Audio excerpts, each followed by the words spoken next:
Opor jantung daun singkong. Kita rebus daun singkongnya ya. Kita rebus jantung agar tidak pahit ya. Bahannya udah siap, langsung aja kita masak. Kita haluskan bumbu.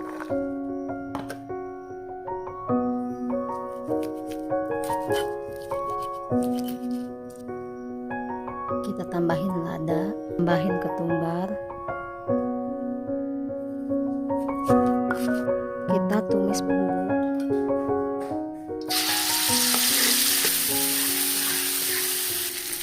Kita masukkan lengkuas dan serai dan daun salam ya.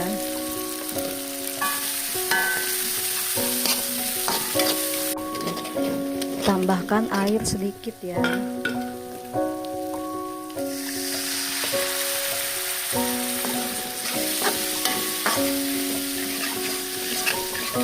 Masukkan jantung dan daun singkong.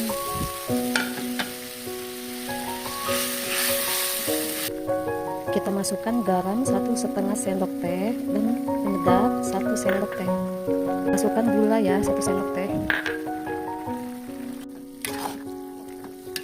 Kita masukkan santan instan ya.